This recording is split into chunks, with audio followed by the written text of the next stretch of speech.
Wait അഥവാ കാത്തിരിപ്പ് മനുഷ്യർക്കാർക്കും ഇഷ്ടമുള്ള സംഗതിയല്ല. ആർക്കും തന്നെ കാത്തിരിക്കുവാനുള്ള സമയവും ക്ഷമയുമില്ല.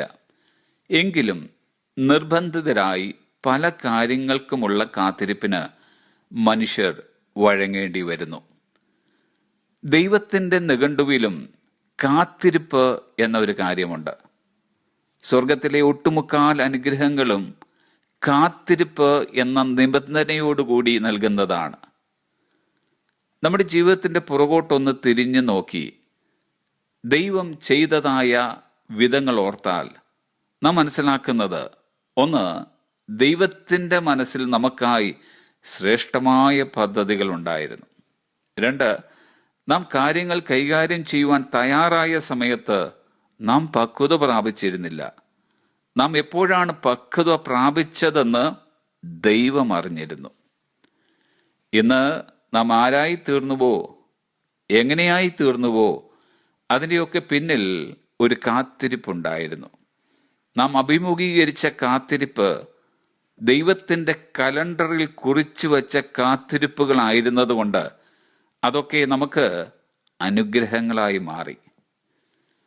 ജോൺ മക്കാർദർ ഇങ്ങനെ പറഞ്ഞിട്ടുണ്ട്, people find it difficult with life if they can't instantly gratify every desire.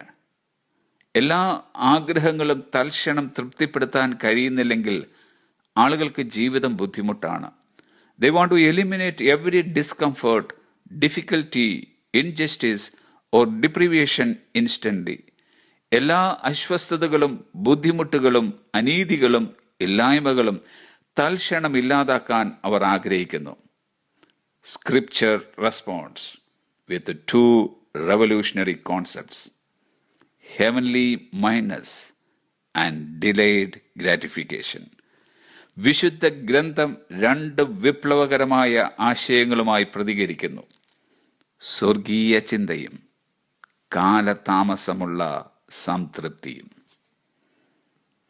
40 വർഷം നീണ്ടുനിന്ന മഹത്വകരമായ ഒരു ശുശ്രൂഷയ്ക്കായി നീണ്ട 80 വർഷം മോശ കാത്തിരുന്നു. തന്റെ ജീവിതത്തിന്റെ 2/3 ഭാഗവും തയ്യാറെടുപ്പുകളുടെ സമയങ്ങളായിരുന്നു. 3.5 വർഷം നീണ്ടുനിന്നതായ മഹത്വകരമായ ഒരു ശുശ്രൂഷയ്ക്കായി യേശു കർത്താവ് 30 വർഷം ഒരുങ്ങിക്കൊണ്ടിരുന്നു. So wait and keep a good attitude while we are doing it. God won't disappoint you. കാത്തിരിക്കുക. നിങ്ങളത് ചെയ്യുമ്പോൾ നല്ല മനോഭാവം നിലനിർത്തുക. ദൈവം നിങ്ങളെ നിരാശപ്പെടുത്തുകയില്ല. Have a blessed day.